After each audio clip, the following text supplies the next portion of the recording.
आता बातमी ठाकरेंची शिवसेना आणि भाजपमध्ये झालेल्या राड्यासंदर्भातली आहे। मुंबईतील वरळीत भाजप विरुद्ध शिवसेना उद्धव बाळासाहेब ठाकरे पक्षात तुफान राडा झाला।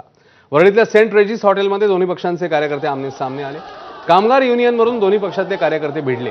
त्यांनी युनियनचे बोर्ड फाडले आणि तलाठाबुक्क्यांनी मारहाणही केली। भाजप नियमबाह्यरित्या संघटनेची नोंद करत असल्याचा आरोप करत ठाकरे सेनेच्या कार्यकर्त्यांनी कामगार युनियनचे बोर्ड फाडून टाकले। पोलिसांनी मध्यस्थी करत दोन्ही बाजूंच्या आक्रमक कार्यकर्त्यांवर ताबा मिळवला।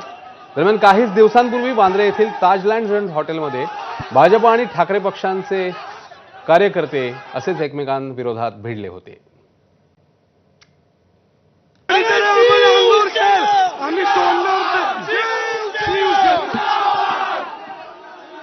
कोणतरी जबरदस्ती येईल अंगावर खेळ आम्ही खपवून घेणार नाही।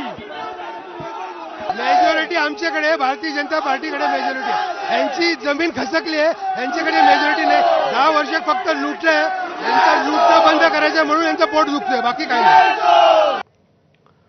तर मुंबईत झालेल्या राड्याची स्वतः मुख्यमंत्री फडणवीसांनी दखल घेतली। हॉटेल परिसरात राडा करणाऱ्यांवर कारवाईचा इशाराही दिलाय। युनियन काढायचा सगळ्यांना अधिकार आहे, प्रत्येकाने युनियन काढावी, पण कुठल्याही युनियनने कुठल्याही हॉटेलमध्ये किंवा जिथे युनियन आहे तिथे राडा करणं मात्र हे मान्य नाही। ते कोणाची असो, राडा मी होऊ देणार नाही, त्यावर कारवाई होईल। युनियन कशाकरता काढायची तर कामगारांच्या हिताकरता काढायची, पण त्या ठिकाणी जर आस्थापना बंद करणे, तिथे राडा करणे असं होत असेल तर त्याच्यावर कारवाई होईल। बाबरी पतन आणि देशातलं रणकंदन भारताच्या राजकीय आणि सामाजिक इतिहासातलं कधीही